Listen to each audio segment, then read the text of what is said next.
Hi, everybody, and welcome to the University of Applied Research and Development and our video cast today. And we are privileged to have Michael Prasad with us, who's an incredibly experienced author, emergency manager, and has a huge history in emergency management. Michael, great to have you with us. Thank you, Craig. Nice to be here. Thanks for giving us your time. I'd love for you to introduce yourself and how you came to be involved in emergency management.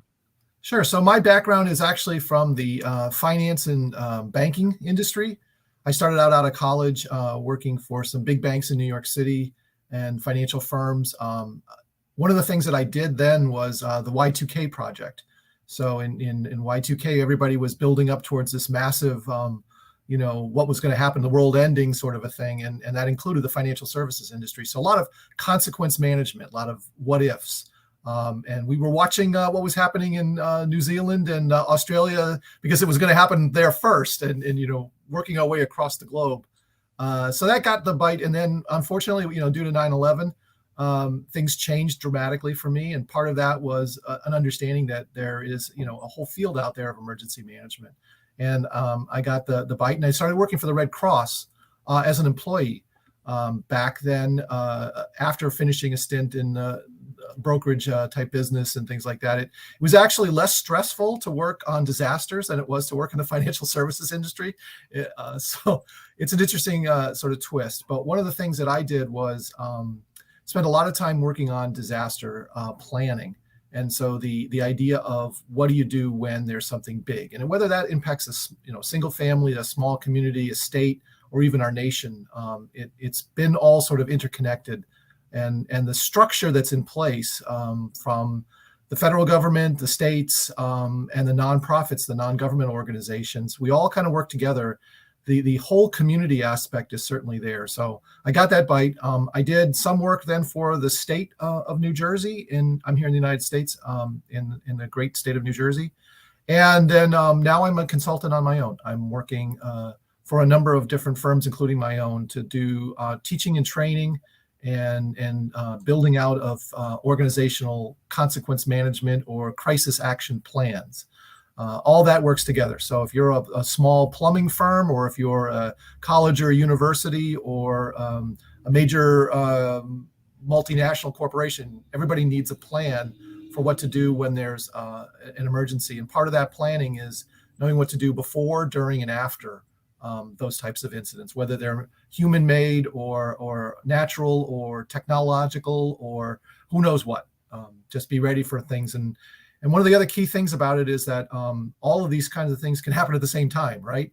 You can have a worldwide pandemic at the same time you have civil unrest, at the same time you have a coin shortage, at the same time you have election fraud issues. So, worrying about all of that and dealing with all of that and the physical aspects, the unmet needs, all of that can happen at the same time. And oh, by the way, it's still hurricane season here in the United States, hurricane typhoon season. Wow.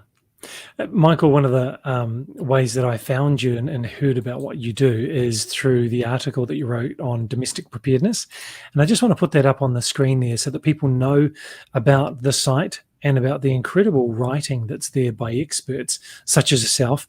And you mentioned there and you described really clearly about VOADs and COADs and their role and their importance. So I just want to highlight that article, and I'll make sure I drop the links actually into the chat so people that are watching the recording can actually find the link and go and find your articles that you've written. But how about you talk to us about VOADs and COADs, their role and their importance? So those are acronyms, and we sort of say them in a enunciated way. It's Voads and Coeds. And a VOAD is a voluntary organization active in disaster. So when you think of that, the American Red Cross would certainly come to mind, or any of the Red Crosses from any of the national societies. The Salvation Army, which is actually headquartered in the United Kingdom, but their operations are worldwide as well too. Team Rubicon, there's a number of them out there. Many of the faith-based organizations across the world, Islamic Relief, the Nahama, which is a Jewish foundational group. There are a number of them where they have an active in disaster construct, meaning that the organization helps out in disasters.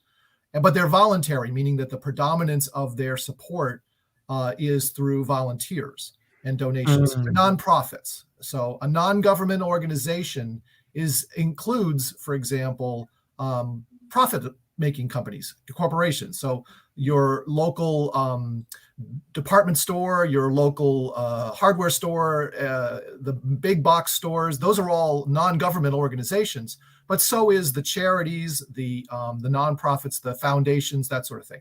So a VOAD is predominantly or almost all voluntary organizations. A COAD is a community organizations active in disaster, or county, which is one of our governmental levels organizations. What that does is the COAD structure allows for a more open environment where it includes government and also includes potentially for-profit corporations.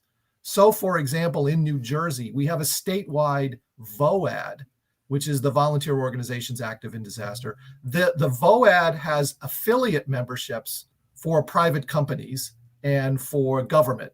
So a non-voting membership, if you think of it that way. But within the state of New Jersey are counties. So in some jurisdictions, it's county, parish, territory. I don't know, it varies from nation to nation. But think of it as a more smaller, localized group that has localized resources rather than a state or a national structure. There also is a national VOAD as well too. And just quickly, the aspects of these are loosely affiliated, meaning that there's not a binding structure of organizational orders or things like that from the national to the state. It's more guidance structures, but the resources and the subject matter expertise tends to flow downward and also upward. And I'll talk about that in a second, related to my experience with the state level VOAD here in New Jersey. So these organizations that are in community, do they just pull themselves together when there is a response that's needed, or are they always in a state of readiness? That is a perfect and a great question, because the answer is they should be always ready and should be prepared or resilient enough to structure themselves to be ready before, during, and after any disasters. Unfortunately, what happens is they tend to stand up when something happens and then stand down or demobilize once the disaster is considered over. And through the recovery phase, they tend to finish or fizzle out. If anything, probably because of lack of interest and lack of funding. So the perfect example of that is we had hurricanes and storms here in New Jersey in the early 2000s.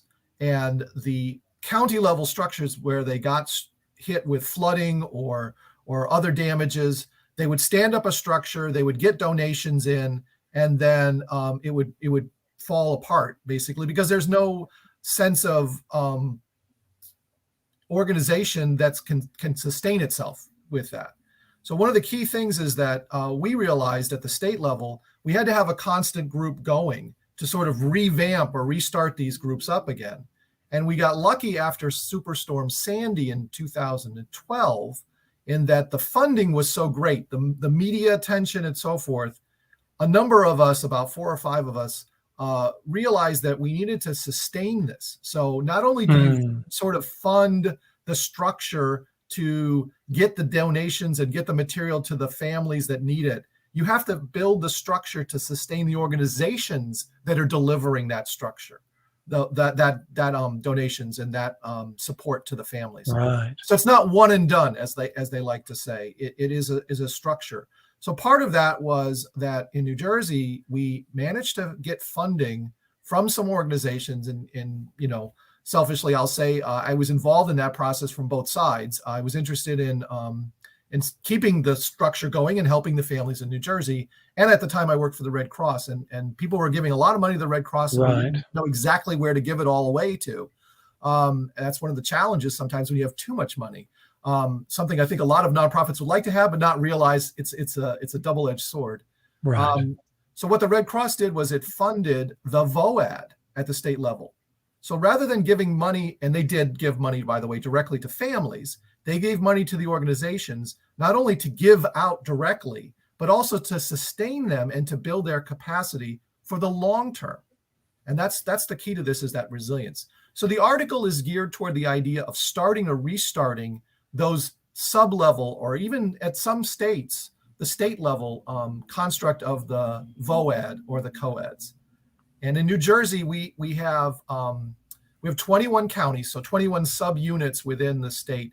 There were about 18 or 19 COADs within that. Of those, I would say only 4 or 5 are active year after year in their construct. Now, we just had Hurricane Ida come in through. It started out going through the south west or the central area, Louisiana, Texas, and it worked its way land-wise across over to New Jersey, Pennsylvania, New York, et cetera. It was a declared disaster. So in the terms of damage, it was significant for New Jersey. About 1/10 of the significance of Sandy. So not as impactful, but still, if you're the family that got flooded out of your home, it doesn't matter whether it was Sandy or this or that, flood is a flood type of a thing. And the challenge for us right now is that there isn't that media attention and there isn't that funding. So therefore, those COADs and those VOADs need to be nurtured. And that's where the 4 E's come into play. So I'd love for you to talk about that, because you've got the 4 C's that make them work well. And then you've got the 4 E's where I guess the governmental organizations can then liaise with them through the 4 E's to make sure they are sustained. How about you tell us about those? Sure. So one of the things is on the 4 C's, those are the standard national level VOAD concepts. And they, by the way, these things work within government, government to government, within government to the private sector. It's, if you think about it, at private-public partnerships or public-private partnerships, the PPPs out there, that's something that is, when you think of a whole community approach, is really something that the federal government in the United States, FEMA and other agencies are really looking for. They know at the federal level they can't do it all themselves. I mean, just look at anything that's out there. Look at the way that airplanes for the military are built. The military itself doesn't build them. They hire contractors to do it. The space shuttle is, or any of those are almost now completely outsourced, in some ways. So the same is true for disaster assistance. It takes a village or it takes a nation to do this. And there are private and non-government organizations that can do it better or do it in a more efficient way in many cases for what it is. My article talks about the energy sector, for example, that you have most likely government does not actually repair the power lines and the substations. It's private companies that do that. So the 4 C's are cooperation, meaning that you're cooperating with each other, that you sort of agree that what I do is not going to hurt or harm what you're doing, back and forth sort of thing. Coordination is you're talking with each other, right? You're working together on a process. You have a unity of effort. That's one of those National Incident Management System constructs, the NIMS concepts. Collaboration, right? You're working together. So maybe it's a team that is half this and half that, or it's I'll clear the roads with my trucks and you come in and fix the whatever it is that needed. And then finally, communication. That's the last one, that everybody's talking about what they're doing, that they're not holding things back. Those are the 4 C's. So it's cooperation, coordination, collaboration, and communication. What I came up with was 4 E's, and that is empower, endow, educate, and entrust. So to go through those in a little bit more detail, the idea of empower is that you have to give the nonprofits or the VOADs and COADs the sort of responsibility, but that also means you're giving them the rights to sort of do the jobs that you might have had normally government do. So that's important, because in order for them to do what they need to do, they have to have the sort of credentials. They have to be in the room to do that. So that's what empower means. Endow is the funding. I talked about that a lot of this is driven by money, and the idea that, for example, let's take a disaster scenario where you have a train wreck, right? Like a train comes off the train tracks. So local community, the local fire department, the local police, all of those organizations, they do not have a crane. They do not have the expertise to take that train off the ground and put it onto something else and get it onto the track, whatever it is, to fix the situation. They can handle certain essential or mission essential functions, emergency support functions, right? They can handle transportation to some extent, the roads that may need to be dealt with and so forth. But they can't handle that crane. So the town or the county has to hire a contractor to come in and pull that train. So they're paying for that. That work's not done for free. So the same kind of concept when it comes to endowing NGOs or VOADs and COADs, non-government organizations or others. It's not the idea that you're necessarily paying for their staff, but it is the idea that government needs to give the contract or give the support needed and endow that organization with the same sort of structure they would if they were asking for or doing a resource request for tarps or for cleanup materials or for machinery or staff or people from other organizations that are going to come in as paid staff, like additional resources that you would have as a emergency management assistance as part of a conglomerate or a group that comes together. The other one is there's two more. I think I have educate, and part of that is the idea that it's a two-way street. So when you're doing things like teaching people the incident command system, right? You're teaching them about unified command and area command, some of those concepts that you're going to put into place as government. Bring in the NGOs. They should have that same training too. So that everybody's speaking in the same language and using the same knowledge levels and understand how things work. The same is true for exercises. When we do a nuclear power plant exercise every year in New Jersey, the NGOs are invited to that too because they have a role to play. So now they get to see what it's like at the Emergency Operations Center and how things work and how a resource request happens and how the communications goes between the counties, the state, and the federal government. If you're in that when you're practicing, you'll be much better when something real happens. I think the last one I have on there is, let's see, I got to get my little list here. Is entrust. Yes. So that is the idea that you would fully expect the fire department to do what they do, right? If you say, if you're the emergency management group and you task the fire department with putting out the fire, you certainly don't micromanage them as to what hose they use, how many firefighters are they putting on it, all that sort of stuff. Your strategic, your tactical objectives, put out the fire. And maybe it's rescue the people, put out the fire, whatever it is. What tends to happen, though, is that government doesn't fully trust what the NGOs are going to do. So they put somebody there on top of it. Oh, I'm going to watch you run the shelter. I'm going to watch you do the feeding. I'm going to help count how many tarps and blankets you gave away because I don't trust that your numbers are going to be valid. And that's really not fair. We don't do that to anybody else, but yet we sort of have that sense that that an NGO for some reason, and it's weird because it's not like it's a volunteer versus a non-volunteer necessarily. Many of our states and counties and tribal nations have volunteer fire departments. We don't look at them any differently, but yet if it's a volunteer-led group of people doing debris removal or a volunteer-led group of people doing sheltering or helping families reunify, for some reason there has to be government oversight and to the level that I don't think it's necessary, and in fact adds to the confusion. I will tell you anecdotally that when I worked for the Red Cross, every night when we had a disaster, working in the Emergency Operations Center, we do shelter counts twice a day at noon and at midnight. There's a major difference between what happens between the two times. And the point being is that we do that and we do it all the time. We've done it for 100 years, yet in New Jersey, they wanted to have somebody else come in and count. And the problem was if they counted at 12:10 instead of at 12 o'clock, they might get a different number. And so we would spend the next day for 4 or 5 hours trying to reconcile the numbers. It's not that critical. And they added a staffing person to do that. We had others. It's an interesting sort of challenge, but that entrust is really, I think, crucial to this.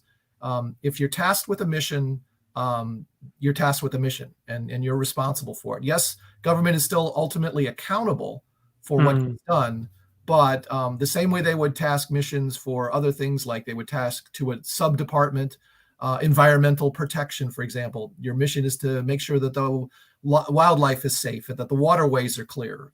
That's their job. Nobody micromanages them to how they do it. So from your experiences that you've had with COADs and VOADs, why don't you give us some examples of where they've worked well and where they haven't worked well, and what could have been done to make that work better? Sure. So a couple of things. If on the worked well, I think if they follow through the structure that's in place with the state and with the national, they do work well. And the New Jersey example during Sandy, I think, is a good one for that. We had a couple smaller storms after that, and because we had the momentum and because the structure was already in place, those went much easier in terms of the connection that people have for making donations, the connections people have for wanting to volunteer their time, the connections that organizations have and foundations to donate money. That all is already in place, so it makes it easier to work. When it doesn't work well is a couple of things. One, when there isn't that construct, and then what happens is everybody kind of does for themselves. And what will happen is the squeaky wheel sometimes gets the oil and sometimes not. And then there isn't that communication between one level and another. And what we found is that people spend a lot of time building out the structure and then the people who need the assistance don't get that assistance until after that structure has been built. So to give you an example, if you're a corporation or a foundation, you want to give money, you just don't give it to anybody. And a lot of times you can't give it directly to government. Government doesn't have an ability to accept donations. They can take in taxes, but they don't necessarily can take in donations. So someone has to be set up as a charitable organization. And so if your local jurisdiction does not have a charitable organization that's already established, you have to set one up. And the time it takes to do that with the U.S. federal government is time. It's months. Right. It's not something quickly done. On the other hand, if you already have that construct, for example, in the United States, a lot of our jurisdictions have United Ways. It's a nonprofit, and they support other organizations. That United Way might be the ideal place to quickly take in donations. So what happens, as an example, is that somebody will set something up and they need to build that whole infrastructure. So if let's say a foundation wants to donate $100,000, how much of that money is going to go to the families that need it versus the overhead and the infrastructure to set it up? You have to have a staff person, you have to have an accountant, you have to have a bank account, you have to have physical phone number, and now you need a computer. Suddenly that $100,000 is shrunk, right?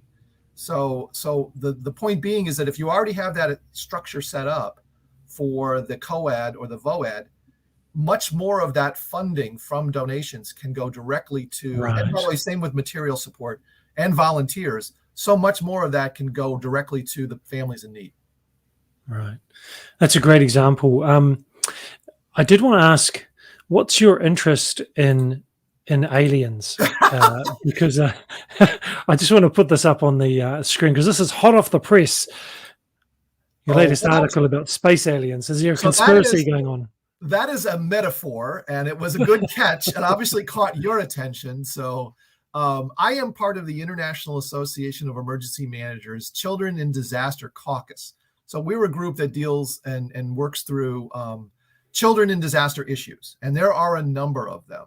And one of the things when I joined that group, and I'm a member of the International Association of Emergency Managers. I'm also the vice president for Region 2 in the United States, which covers a couple of states and Puerto Rico and the U.S. Virgin Islands.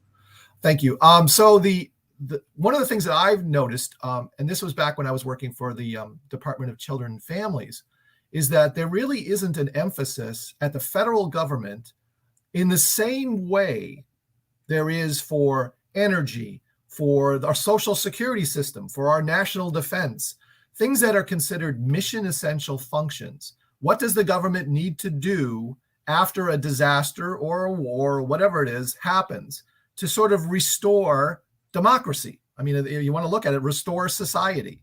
And there are a number of things that are out there that are set up. You have to have the electrical grid. That runs almost everything.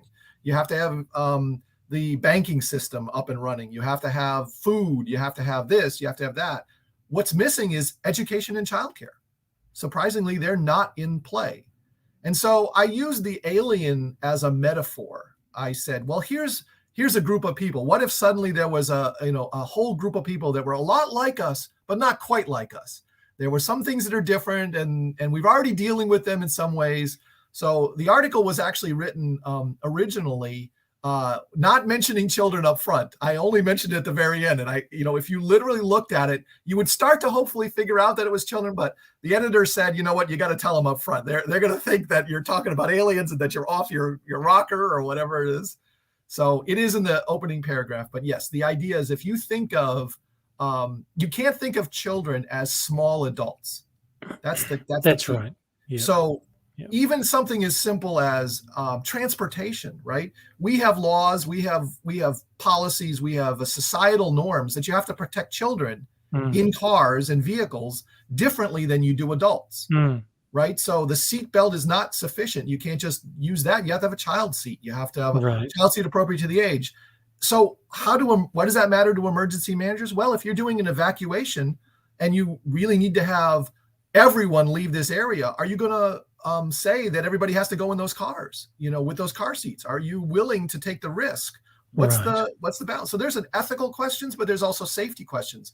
That's what emergency managers do, is they deal with the ethical and the safety and try to balance it out. And so every one of those emergency support functions that the United States have and the recovery support functions, the article goes through every one of those and gives an example of where children have different aspects than adults.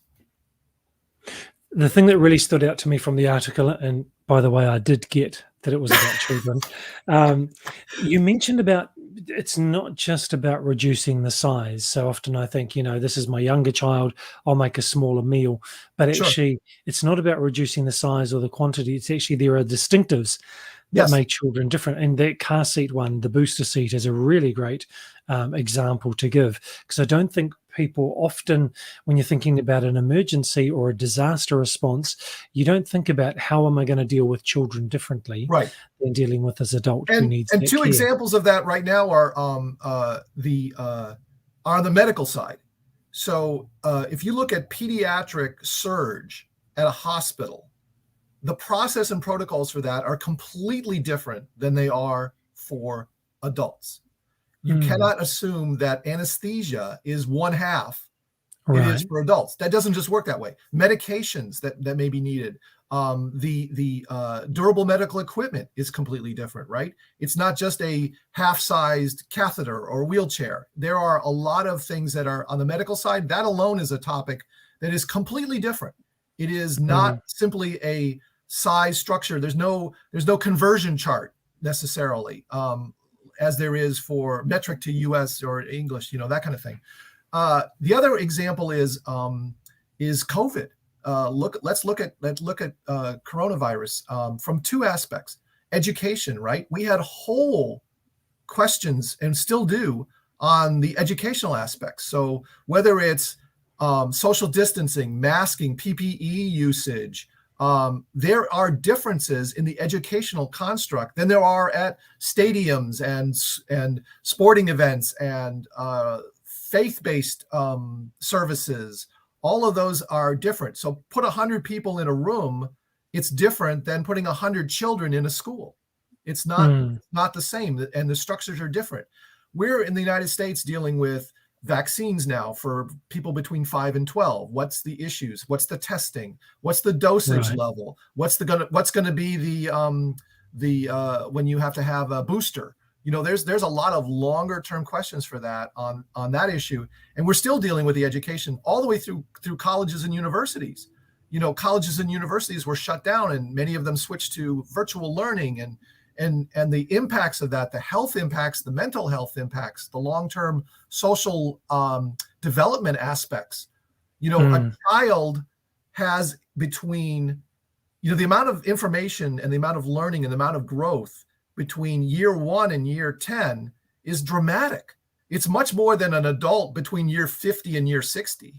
I don't think anybody would dispute that much more happens between your first year and your 20th year than between any other time frame in your life.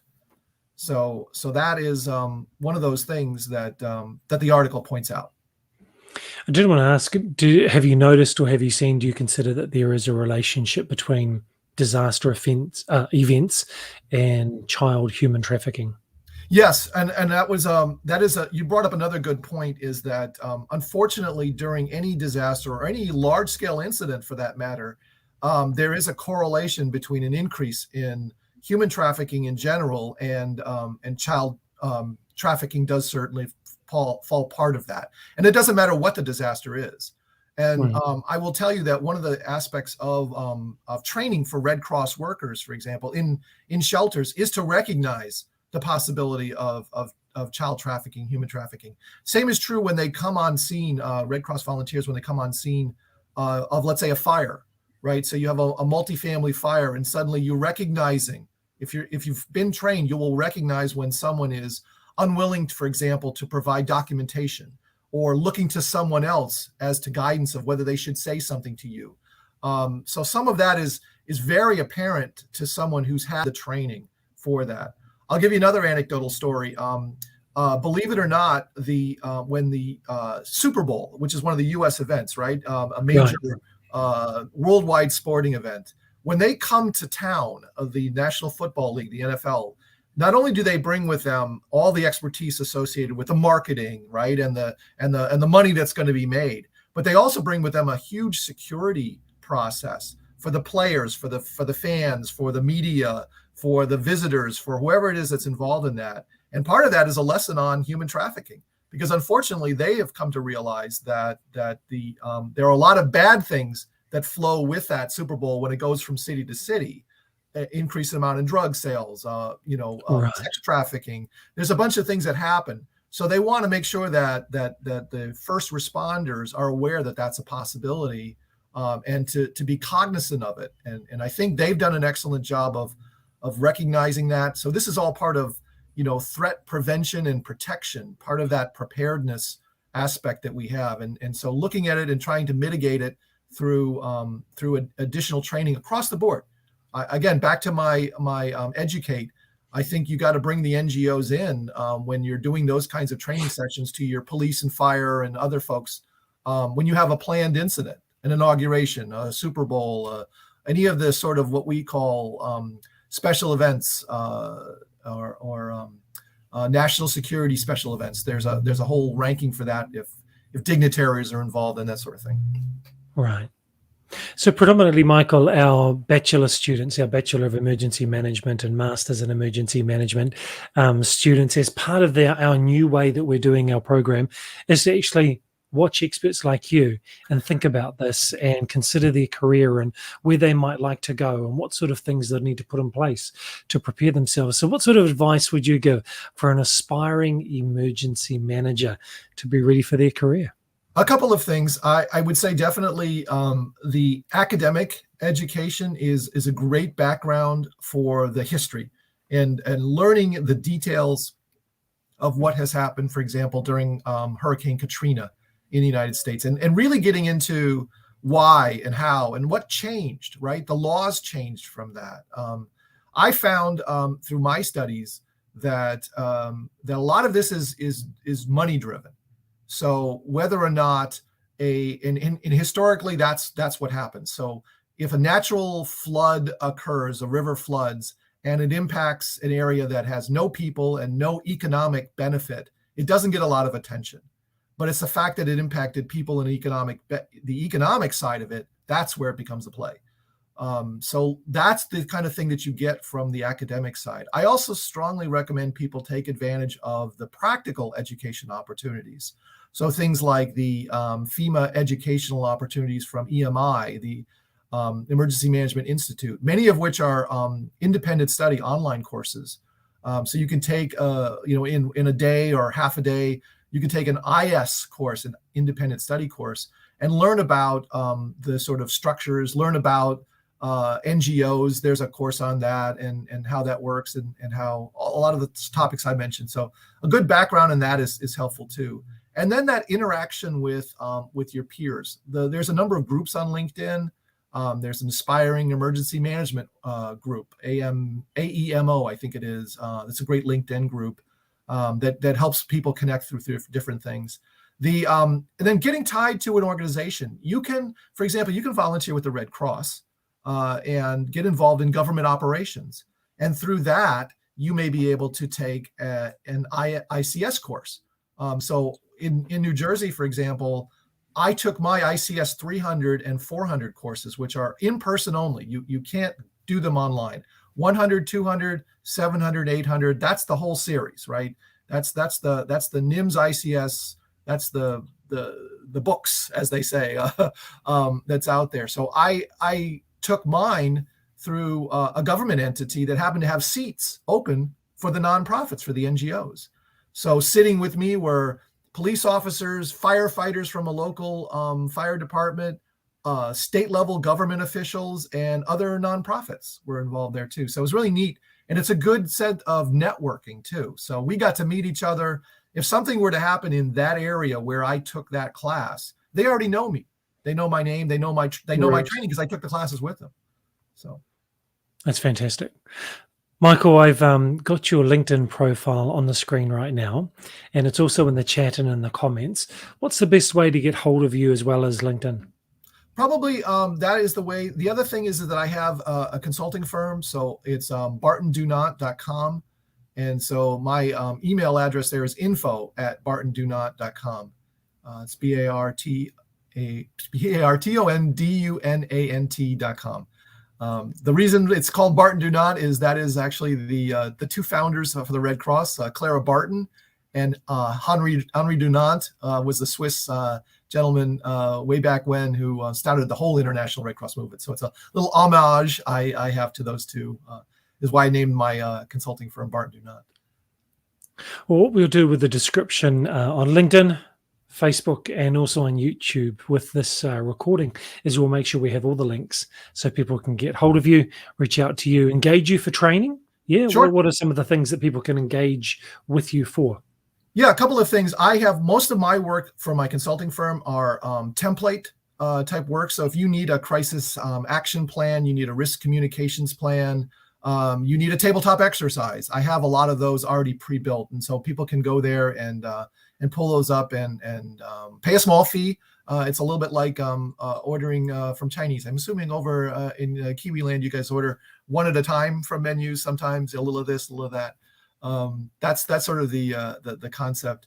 And then I also do consulting for a couple other firms. One does work on an overall plans. So if you're an organization and you need to start from scratch, they can help you work through the whole process. And the other one actually does virtual versions of those training courses I mentioned. For example, the G108, which is a course on mass care. It's part of the Advanced Professional Series from FEMA. So if you want to take get this certification from FEMA, you need to take 5 courses in one set of group and 5 in another group. Most of those courses are only offered in your jurisdiction whenever they're offered. So if you're somebody from international, it's going to be challenging because they don't come over to New Zealand or to Indonesia to teach those courses. But you can take them virtually online. So the firm that I work with has those virtual courses, and you can take a G108, you can take an ICS 300 online yourself, and it takes whatever it takes, 2 days, 3 days. The test is online. It's a live course. It's taught interactively with instructors from around the world, as well as students too. So it's a really good grouping. I just took a course from them, and there was a gentleman on there from Athens, Greece, taking the class. So he had a very different time zone, like you do now. But the classes are offered lots of different times, lots of different days. It's great, Michael, and I really hope that people do reach out to you. And I know that emergency managers are always training, always looking to upskill, and always looking to pick up the latest tips and the latest practice and the state of the art.